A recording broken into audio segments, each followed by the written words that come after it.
They're all changing. And yet, they know the key to prosperity. Bakit hindi natin alam ng mga Pilipino? This is my introduction to you because when you're supposed to get married, natuklasan na sa pag-aaral sa Amerika, pag nag-asawa ang isang tao, mas humahaba ang buhay kaysa sa mga single. Napag-aralan na yun. At pag nag-asawa daw isang tao, lumalago ang buhay. Pero may kondisyon. Alam niyo kung anong kondisyon? Kapag tama daw ang ginagawa ninyo sa isa't isa. So gusto ko malaman ang inyong mentalidad para maging tama ang gagawin ninyo sa isa't isa. Number 1 question. Who believes in perfect marriage? Taas ang kamay. Tataas. Diyan pa lang problema na. Hindi ka naniniwala sa perfect marriage, ba't ka magkaasawa? Para saan? For sex? Para libre? Para may katuwang ka? Dahil kulang ka? Dahil pinilit ka ng mama mo o daddy mo? Kailangan nila ng apo? So kailangan nyo reviewin ang reasons ba't kayo mag-asawa. Wala naman pala naniniwala sa inyo sa perfect marriage. Ako din tanong ko noon yan eh. At naniwala ako noon na walang perfect marriage. Bakit? Eh halos lahat ng kakilala ko, wala eh. Ba't pa ako maniniwala? Wala kayo nakikitang model. Ako din, wala akong nakikitang model. Kasi hindi ako naghahanap. Subukan nyo maghanap. May makikita kayo. Sa mga public personalities like Tito Soto and Helen Gamboa, tahimik lang kasi sila.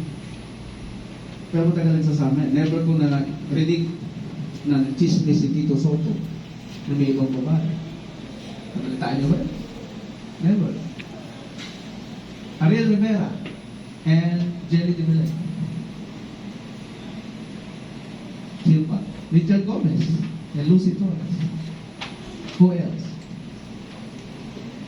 Tirso Cruz. Dami na. Sinisilip ko yung buhay nila. And yung common denominator among them, they're just silent. Hindi sila nag-iingay. Sino nag-iingay?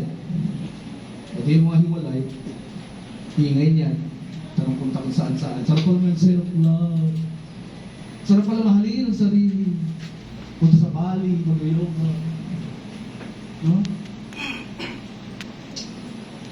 Eh pagka kumonsulta ka sa psychiatrist, may mental health problem ka sa asawa mo. Very stressful ka na sa pagsasama niyo. Sino pupuntahan mo? Therapist. Alam niyo kung sabihin ng therapist? Talk to friends. Inom ka nito. Pampatulog. Watch a movie. Read good books. Jogging ka tuwing umaga. May ka, masarap ka kayo. O pag pinagsama-sama mo lahat yun, ang tawag doon ay self-love. Balik ka sa pagmamahal sa sarili mo. Di ba? Yun ang laging makikita nyo sa mga posts ng mga nag-empower about women. Women empowerment. Mahalin mo ulit sarili mo, girl. Deserve ka maging masaya, girl. So, ilang beses mo tayo dapat mag-asawa? Ilang beses? Ha? Isa lang. Isa lang. Eh, di ba dapat itama mo na sa umpisa pa lang?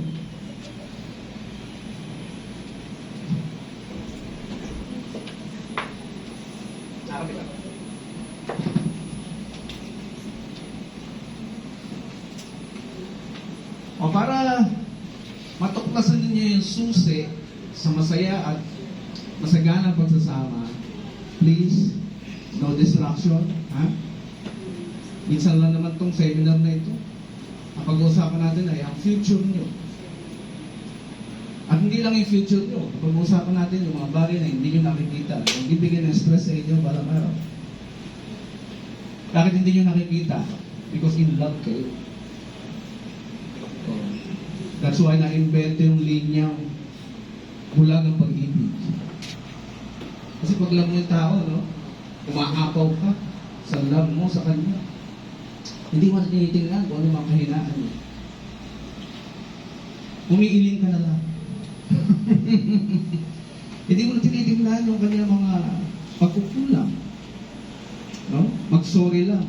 Tanggap mo na agad. No? Dilambing lang ng konti. Tanggap na ulit.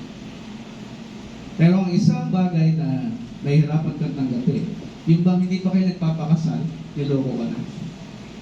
Mahirap tanggapin nyo, di ba? Hindi ka lang iiling doon. Baka yung tuko pa ulo mo sa sarili sa ano. Okay? Betrayal. Kasi the moment you commit yourself to one another, meron ng feeling of ownership. Di ba? There's a feeling of ownership. Lalo na kapag kayo ay nag-sex ahead of marriage. Feel na feel mo, pag-aari mo na siya. Vice versa. Akin ka lang. Malik lang ng uwi, nagagalit ka na. Patay ang cellphone, galit ka na. Hindi nagpapaalam, galit ka na. There's a feeling of ownership. Ang tawag dyan ay natural feeling. Hindi mo yan inimbento. Hindi mo yan creation. Pero bakit mo nararamdaman? That is called natural. Okay? Yung hindi ka pumapayag na may kinakausap na iba yung partner mo. Lalo na kapag kasama siya nang hindi mo alam at hindi mo kilala yung taong kasama mo. Magigigil ka doon. Tapos di siya paalam. Diba no? You feel the same way? Diba? Kahit sa babae, hindi mo sa lalaki.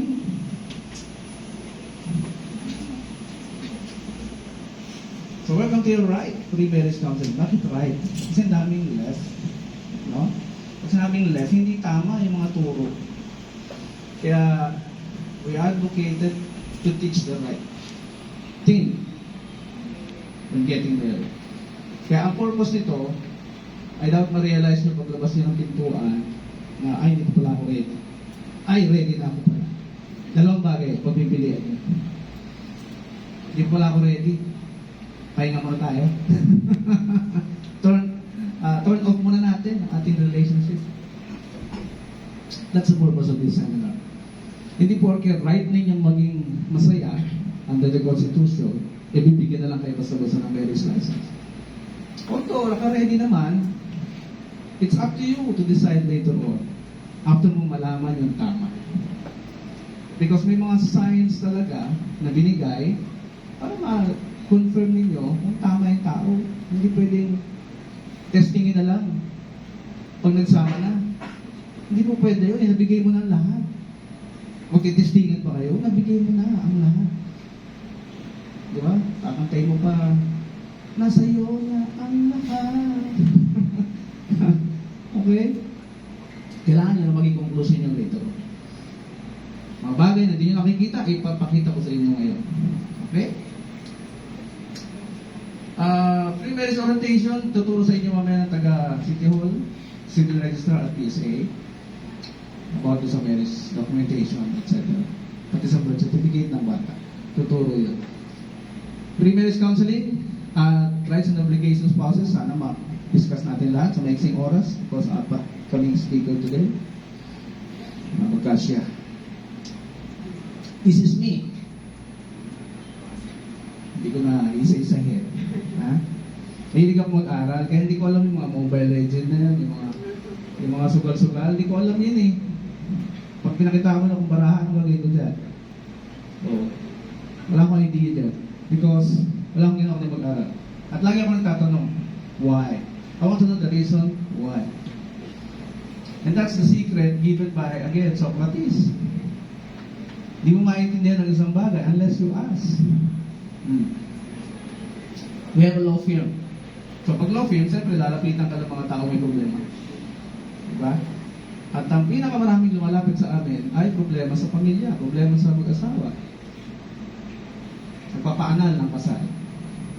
Nagpapadivorce sa Muslim. So sabi ko, sa dami nito, iisa lang yung ayoko na, nasaktan ako. Yun ang common. Some of them sasabi, mahal pa rin, pero ayaw ko na magkasama sa kanya kasi para siyang monster. So, ganun alagi yung common answers nila every time we ask, bakit ka nagpapaano? So, every time binabasa ko lahat ng story nila, suko na ba tayo? Sabi ko, ito na ba talaga yung pwede natin magawa? Mag-skip kapag ayaw mo na. Hanggang doon na lang ba tayo? Kasi sa Western world, talaga araw sila ng araw to find solutions to problems. Kaya tayo sa Pilipinas, wala naman tayong ganung pag-aaral. Nagkikaya lang tayo. May divorce na lahat, dapat magkaroon tayong divorce. Nagkikaya lang tayo without conducting any deep studies or research. Sunod lang tayo ng sunod sa kanila. So, hinanap ko yung sagot. Nung mag-pandemic, wala akong choice kundi magbasa. Magbasa. Magbasa. Magbasa. Ayan po yung library namin. Until I found the answers. Nag-aaral ko pati philosophy, science, psychology, law. Bakit despite all of this, pati mga judges and justices, some of them, nakikita mo sa, pag ginugil mo yan, may mga problematic marriages. And kapag edukado ang tao, nasa mataas na posisyon, you expect them to be very wise. Diba? You expect them to be very manageable sa kanilang relationship. Mataas na ikaralan eh. Diba? Yun ang expectation natin. Pero bakit? They also mess with their relationship. So, nagtanong ako, bakit kaya? And most of the lawyers na nakausap ko, sabi nila, there are no hard and fast rules in marriage. Alam niyo yung sabihin, no? Nung ginugil ko, ano yung hard and fast rules? Wala raw permanent rule or pamantayan about marriage. Niniwala kayo doon? Hindi ako naniwala kagad. I-research ko rin. I-research ko, sabi ko, mali ito si actor. Mali sila. Mali nung hinanap kong sagot. Hindi pala nila naiintindihan yung Article 1 sa marriage. Definition.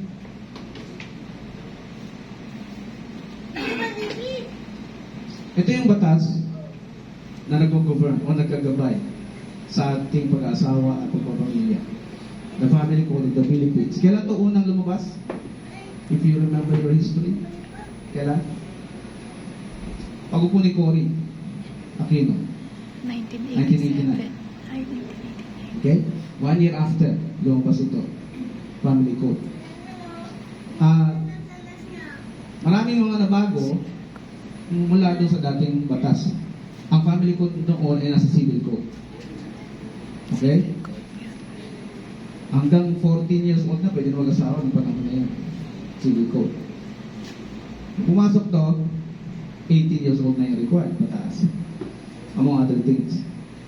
So, sabi sa Article 1, kailan natin dito na agad. By the way, I'm a book author. Yung aking first book, lumabas last year, product of pandemic. No? Hindi ako nag-iiyak ng pandemic. Hindi ako nag-iiyak. Nag-aaral ako. And you can find me on social media, Papa Angelo, the Life Mentor. So it has the foreword of two law experts, law professor from UP and Arellano Law, and another one, legal practitioner. And I was cited as one of the successful paralegals by another law expert. Okay? Kapantay ko daw sino to? Anak ni paglaban mo? Jose Sison. And so, I will touch some history, some religion, some science, natural laws, man-made laws, philosophies of man, and mga bagay na nagpapatakbo ng buhay natin, which are called ideas. Ideas. Kung ano ka ngayon, yun ay dahil sa idea mo. Which is also called philosophy. Ano yung sabihin philosophy? Philo means love, Sophie, idea. love for that idea. So ano man ang estado mo ngayon, that is because of your philosophy. Paniniwala mo. Nabubuhay tayo sa ideas. Either sa ideas ng iba or ideas na buo sa'yo dahil sa iyong environment o genes na pinanggalingan. Yun lang ang dalawang source ng ating personality. Your genes, yung DNA na gumagapang sa dugo mo, at yung environment na binigay sa'yo ng magulang mo. Okay? Now, mahalaga pag-aralan ng history because dyan mo rin makikita kung ano tayo ngayon. Kung pabalikan natin ang history, bago tayo makita ni Magellan, tayo ay, ang tawag sa atin? Mga Indio. Slaves. Okay? Kasi hindi tayo puti. Basta pag hindi ka puti, you are slave sa kanila. And that is an idea. Idea galing saan? From the Greek philosophy. Na sila yung pinapoint daw ng gods to manage the earth. Kaya from that idea, ang tingin nila lagi sa sarili nila ay superior. Okay? And you can see that sa mga ginagawa nila sa atin. Up to now. Bakit sila superior? Because sila ay aral ng aral ng aral ng aral. Nag-iisip muna. Bago mag-conclude, hindi agad naniniwala. Kaya everything na sasabihin ko sa inyo ngayon, huwag niyo munang paniwalaan. I-check niyo later.